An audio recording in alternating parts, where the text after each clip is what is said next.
Hello everyone. तो हिंदी के crash course को कंटिन्यू करते हुए आज के इस वीडियो में हम गद्यखंड के 9th चैप्टर प्रगीत और समाज के complete objective question, subjective question और इसके सारांश को इस वीडियो में कवर करने वाले हैं। और इस वीडियो के अंत में हम कुछ प्रीवियस ईयर क्वेश्चंस भी आपको सॉल्व करने के लिए देने वाले हैं, जो कि आप वीडियो को कंप्लीट देखने के बाद आसानी से सॉल्व कर सकते हो। ठीक है, तो वैसे तो इस चैप्टर से बहुत ही कम क्वेश्चंस आपके एग्जाम में पूछे जाते हैं और इस चैप्टर से सारांश तो पूछा ही नहीं जाता, बट फिर भी हम इस चैप्टर के सबसे पहले सारांश को देखेंगे, छोटा सा पैराग्राफ देख लेंगे सारांश का, और इसके बाद हम इस चैप्टर के ऑब्जेक्टिव क्वेश्चन, फिर हम सब्जेक्टिव क्वेश्चन और फिर हम प्रीवियस ईयर क्वेश्चंस को डिस्कस करेंगे। ठीक है, तो चलिए स्टार्ट करते हैं इस चैप्टर को। तो वैसे तो इस चैप्टर से आपके एग्जाम में सारांश पूछा नहीं जाता, बट फिर भी हम इस वीडियो में इस चैप्टर के सारांश को कवर कर लेते हैं, ताकि एक पैराग्राफ में हम इस चैप्टर के सारांश को कवर कर लेंगे, जिससे आपको ऑब्जेक्टिव क्वेश्चंस को सॉल्व करने में थोड़ी सी हेल्प मिल जाए, ताकि आप उन ऑब्जेक्टिव क्वेश्चंस को थोड़ा कॉन्फिडेंस के साथ सॉल्व कर पाओ। ठीक है, तो स्टार्ट करते हैं।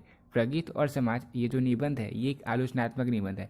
और इस निबंध की निबंधकार कौन है? इस निबंध की निबंधकार है नामवर सिंह ने एक पत्रिका का संपादन भी किया था और उसका नाम था आलोचना। तो आप लोग ये अच्छे से याद रख लो कि जो प्रगीत और संवाद है ये एक आलोचनात्मक निबंध है। ठीक है, आलोचना का मतलब आप लोग अच्छे तरीके से समझते हो कि आलोचना का मतलब होता है किसी दूसरे की बुराई करना, उसकी कमियों को बताना, इसे कहते हैं आलोचना। फिर इसके बाद ये जो निबंध है, ये निबंध को लिया गया है एक निबंध की पुस्तक से, और उस निबंध की पुस्तक का नाम था वाद विवाद संवाद। तो वाद विवाद संवाद से इस जो निबंध है इस निबंध को लिया गया है। ठीक है, फिर हिंदी साहित्य में हजारों वर्षों से काव्यशीलता प्रवाहित है। हिंदी साहित्य में जैसा कि आपको पता है ऐसे बहुत से महान काव्य रचयिता आए हैं और गए भी हैं, तो वो सारे जो हैं वो सारे बहुत सारे काव्य को लिखे हैं। तो हिंदी साहित्य में तो हजारों वर्षों से इसमें कोई शक नहीं है कि काव्यशीलता प्रभावित होती रही है और उसके रूप समय के अनुसार बदलते रहे। और प्रगीत नामधारी एक धार भी, जो प्रगीत है इस नाम की एक जो धार है वो भी गीति काव्य की निरंतरता का ही प्रतिफल है। ठीक है, फिर यहाँ उसी प्रगीत की परख की गई है, यानी कि वो जो प्रगीत नामधारी जो धार है उसी धार की परख की गई है, साथ ही उसको आज की आवश्यकता के रूप में भी परखा गया है। और प्रगीत की सामाजिक साहित्यिकता क्या है, कैसी है, साथ ही हमारी साहित्यिक परंपरा में इसकी अहमियत क्या है, उसकी ही पड़ताल हम इस चैप्टर में करते हैं। और इसके अलावा प्रतीकात्मकता का दूसरा उन्मेष 20वीं सदी में रोमांटिक उत्थान के साथ हुआ, जिसका संबंध भारत के राष्ट्रीय मुक्ति संघर्ष से भी रहा है। आपको पता होगा भारत ने राष्ट्र की अपनी मुक्ति के लिए, भारत ने अपनी स्वतंत्रता के लिए बहुत ही संघर्ष किया है, तो इसका जो संबंध है वो भारत के राष्ट्रीय मुक्ति संघर्ष से भी रहा है। ये प्रतीकात्मक शक्ति काव्य है। ठीक है, तो इसके सारांश को तो हमने एक छोटे से पैराग्राफ में देख लिया। अब हम इस चैप्टर के कंप्लीट ऑब्जेक्टिव क्वेश्चंस को कवर करने वाले हैं, जिससे आपके एग्जाम में कई सारे क्वेश्चंस पूछे भी गए हैं और कई सारे क्वेश्चंस पूछे जाएंगे भी। ठीक है, फिर इसके बाद हम इसके सब्जेक्टिव क्वेश्चंस को कवर करेंगे। तो क्वेश्चन नंबर फर्स्ट है, प्रगीत और समाज नामक निबंध किसकी रचना है? तो प्रगीत और समाज ये जो निबंध है इस निबंध के निबंधकार है नामवर सिंह, यानी कि क्वेश्चन नंबर फर्स्ट का आंसर हो जाएगा ऑप्शन नंबर ए। और ये मैंने आपको पहले ही बता दिया, प्रगीत और समाज ये जो निबंध है ये निबंध की एक पुस्तक जिसका नाम वाद विवाद संवाद है उससे लिया गया है। ठीक है, तो क्वेश्चन नंबर फर्स्ट का आंसर हो गया ऑप्शन नंबर ए, ये बिल्कुल अच्छे तरीके से क्लियर हो चुका है। अब सेकेंड नंबर क्वेश्चन है, नामवर सिंह का जन्म कहाँ हुआ था? तो इनका जन्म हुआ था जौनपुर में। अगर मैं पूछूं कब हुआ था, तो इनका जन्म हुआ था 1927 में, यानी कि क्वेश्चन नंबर सेकंड का आंसर हो जाएगा नामवर सिंह का जन्म जौनपुर में हुआ था। क्वेश्चन नंबर सेकंड का आंसर हो जाएगा ऑप्शन नंबर ए। वही थर्ड नंबर क्वेश्चन है, नामवर सिंह का जन्म कब हुआ था? तो इनका जन्म हुआ था 1927 में, तो क्वेश्चन नंबर थर्ड का आंसर हो जाएगा ऑप्शन नंबर सी। अब फोर्थ नंबर क्वेश्चन है, कविता के नए प्रतिमान पर डॉक्टर नामवर सिंह को साहित्य अकादमी पुरस्कार कब प्राप्त हुआ था? तो कविता के नए प्रतिमान, इस पर डॉक्टर नामवर सिंह को साहित्य अकादमी पुरस्कार प्राप्त हुआ था 1971 में, 1971 में। ठीक है, तो क्वेश्चन नंबर फोर का आंसर क्या होगा? इन्हें साहित्य अकादमी पुरस्कार कब मिला था? इन्हें प्राप्त हुआ था 1971 में। ठीक है, तो अब हम देखने वाले हैं क्वेश्चन नंबर 5 को। अब क्वेश्चन नंबर 5 है, नामवर सिंह के ललित निबंध का क्या नाम है? तो इनके ललित निबंध का नाम है बकलम खुद, यानी कि क्वेश्चन नंबर 5 का आंसर हो जाएगा ऑप्शन नंबर ए। फिर 6 नंबर क्वेश्चन है, नई कहानी नामक रचना किसकी है? तो नई कहानी इस नाम की जो रचना है इसकी रचयिता कौन है? इसकी रचयिता है नामवर सिंह। ठीक है, याद रखना आप लोग, नई कहानी इस नाम की रचना जो है ये नाम, इस रचना के रचयिता कौन है? इस रचना के रचयिता है नामवर सिंह। फिर क्वेश्चन नंबर 7 है, नामवर सिंह के गुरु कौन थे? ये बहुत ही इंपॉर्टेंट क्वेश्चन है आपके एग्जाम के लिए। नामवर सिंह के गुरु का नाम था हजारी प्रसाद द्विवेदी, यानी कि क्वेश्चन नंबर 7 का आंसर हो जाएगा नामवर सिंह के गुरु हजारी प्रसाद द्विवेदी जी थे।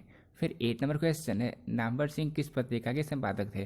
तो ये मैंने आपको सारांश में ऑलरेडी बता दिया, नामवर सिंह आलोचना पत्रिका के संपादक थे, यानी कि क्वेश्चन नंबर 8 का आंसर हो जाएगा ऑप्शन नंबर ए। अब 9 नंबर क्वेश्चन है, सूर सागर क्या है? तो सूर सागर एक चंपू काव्य है, ठीक है। तो क्वेश्चन नंबर 9 का आंसर हो जाएगा कि सूर सागर एक चंपू काव्य है। फिर 10 नंबर क्वेश्चन है, कामायनी किनकी महाकृति है? तो ये हमने बहुत बार पढ़ लिया है, कामायनी जो है वो जयशंकर प्रसाद की महाकृति है, यानी कि 10 नंबर क्वेश्चन का आंसर हो जाएगा option number D, that is Kamayani Jaishankar Prasad की महाकृति है। फिर 11 नंबर क्वेश्चन है, नामवर सिंह द्वारा लिखित प्रगीत और समाज क्या है? तो बहुत ईजी क्वेश्चन है, ये एक निबंध है। क्वेश्चन नंबर 11 का आंसर हो जाएगा ऑप्शन नंबर बी। फिर लास्ट क्वेश्चन है, लास्ट ऑब्जेक्टिव क्वेश्चन इस चैप्टर का, राम की शक्ति पूजा किनकी आख्यानक काव्य है? तो राम की शक्ति पूजा ये निराला जी की काव्य है, यानी कि क्वेश्चन नंबर 12 का आंसर हो जाएगा ऑप्शन नंबर डी।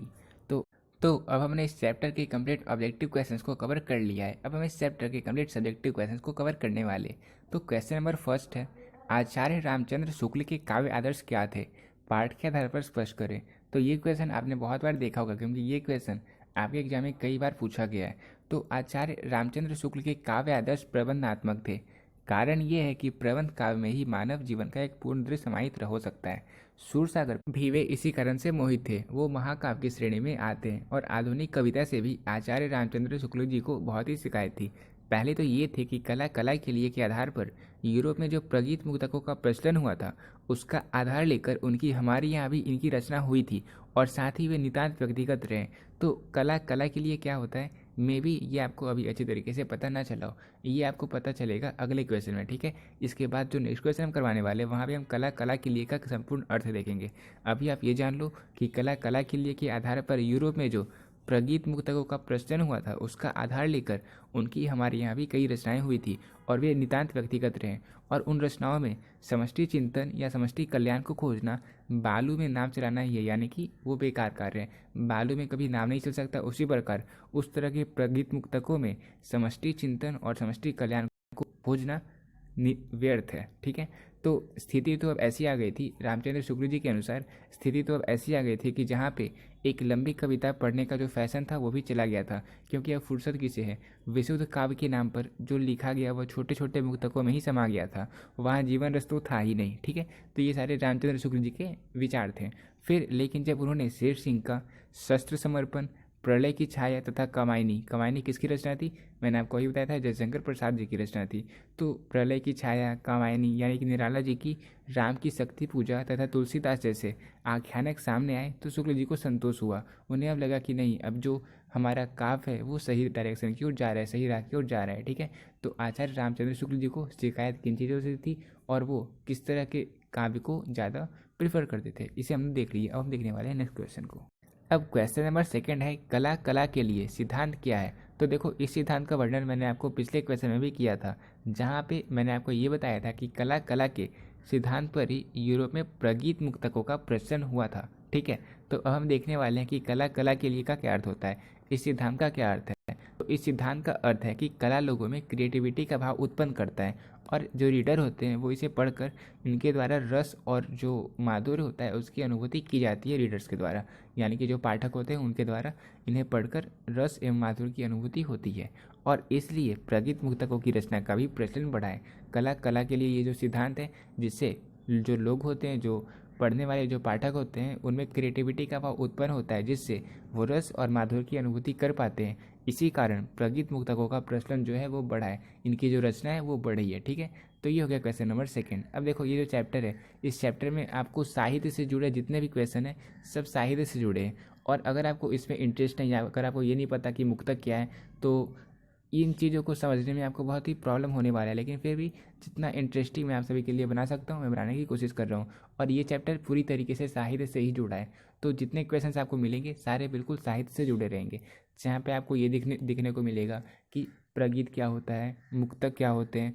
तो इन चीज़ों को समझने के लिए आप अपने दिमाग को बिल्कुल ब्रॉड खुली तरीके से रखना, ठीक है। फिर अब थर्ड नंबर क्वेश्चन है, प्रगीत को आप किस रूप में परिभाषित करेंगे, इसके बारे में क्या धारणा प्रचलित रही है? तो देखो, पाश्चात्य साहित्य की लिरिक पोइट्री के लिए हिंदी में गीति काव्य शब्द का प्रयोग हुआ है। पाश्चात्य साहित्य यानी कि पास्ट में, यानी कि भूतकाल में जो साहित्य है उनके लिरिक पोइट्री के लिए हिंदी में गीति काव्य शब्द का प्रयोग हुआ है। लेकिन बाद में उसके लिए गीति काव्य, प्रगीत काव्य तथा प्रगीति मुक्तक शब्द भी प्रचलन में आ गया है। फिर इसके बाद प्रबंध और मुक्तक में जो अंतर होता है वहीं प्रगीत का रूप देखा जा सकता है। और प्रबंध काव्य में यथार्थ, आदर्श, इतिहास अथवा कल्पना का समावेश होता है और एक पूर्णता रहती है। पात्रों का अपना अपना एक व्यक्तित्व होता है। कहाँ होता है? प्रबंध काव्य में। प्रबंध काव्य के आदर्श किन्हें मानते थे? प्रबंध काव्य को आदर्श कौन मानते थे? तो ये मानते थे रामचंद्र शुक्ल जी। ये मैंने आपको फर्स्ट क्वेश्चन में बताया था।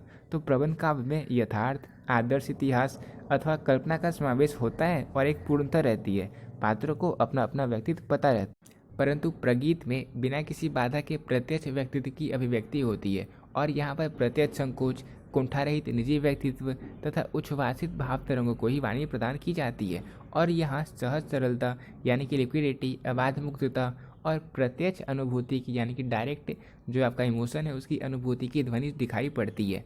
वैयक्तिकता तो गीति काव्य का आधार है ही। गीति काव्य वही काव्य है जहाँ कवि की वैयक्तिक भावनाएं, उनकी पर्सनल भावनाएं, अनुभूतियाँ उसके अनुरूप लयात्मक अभिव्यक्ति पा जाती है। लयात्मक यानी कि एक रित्म में वो जो है लयात्मकता अनुभूति पे आ जाती है। उसको क्षण की वाणी भी कहा जाता है, जो क्षणपूर्ण और समग्र होते हैं और वे क्षण ही समग्र जीवन में प्रतीत होते हैं। और वे जो क्षण होते हैं, जो क्षण की वाणी कहा जाता है, जो क्षणपूर्ण और समग्र होते हैं, वे क्षण ही समग्र जीवन में प्रतीत होते हैं। जोही की कली उसी श्रेणी की एक रचना है जो पूरी तरह से आत्मपरक है, यानी कि पर्सनल तरीके से है, आत्मपरक है।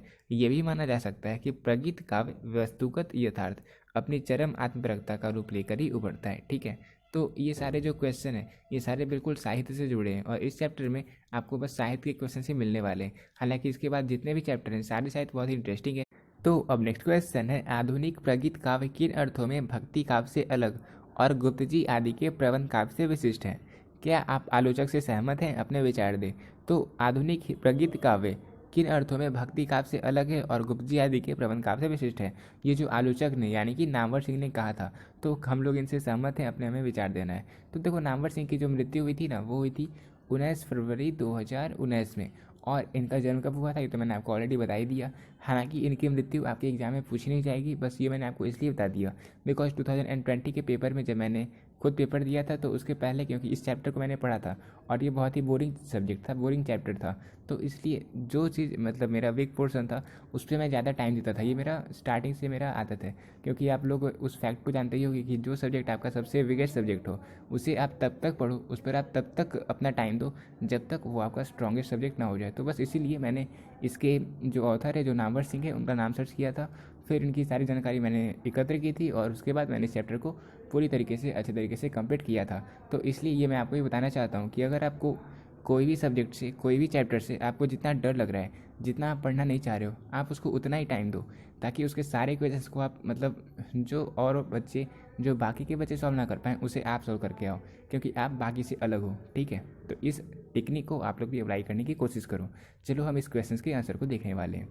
भक्ति काव्य प्रायः वर्णनात्मक काव्य है, जिसकी सबसे बड़ी विशेषता है उसमें जीवन के नाना पक्षों का चित्रण, यानी कि जीवन के जितने भी एस्पेक्ट होते हैं, जितने भी अलग अलग प्रकार के पहलुएं होते हैं, उन सभी का चित्रण भक्ति काव्य में किया जाता है और इनकी ये सबसे बड़ी विशेषता है।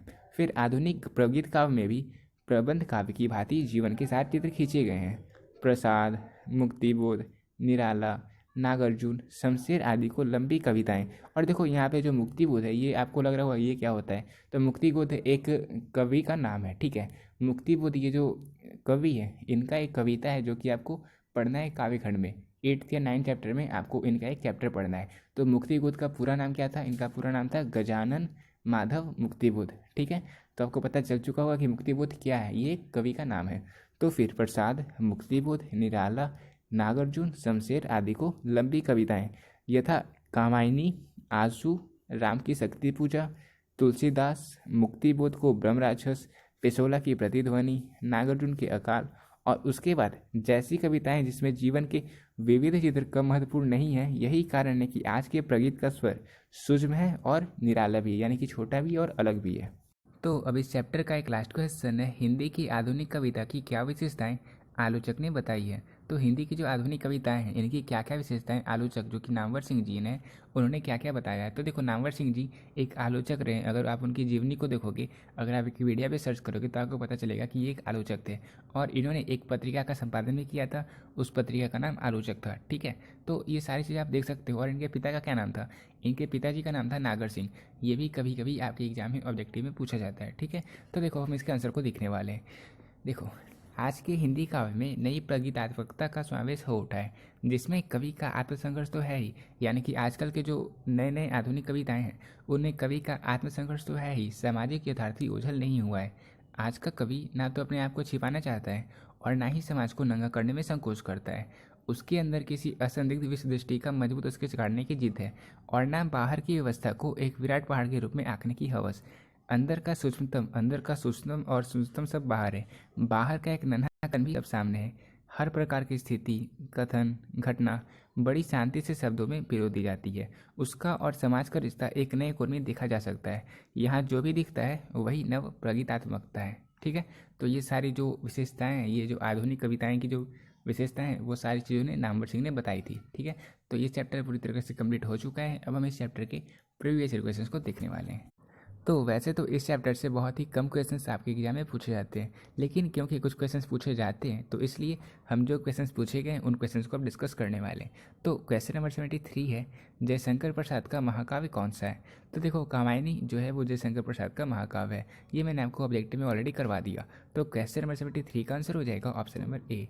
अब नेक्स्ट क्वेश्चन है, कला के लिए सिद्धांत क्या है? तो ये सिद्धांत क्या है इस मैंने आपको 2 बार बताया था। एक तो क्वेश्चन नंबर फर्स्ट में और इसके बाद क्वेश्चन नंबर सेकंड में मैंने आपको ये क्वेश्चन करवाया भी था। तो इसका क्या आंसर होगा ये आप हमारे टेलीग्राम चैनल पे शेयर करना। ठीक है, इसके बाद एक और क्वेश्चन है, नामवर सिंह के पिताजी का क्या नाम था? तो ये मैंने आपको सब्जेक्टिव के लास्ट क्वेश्चन में बताया था कि नामवर सिंह के पिताजी का नाम था।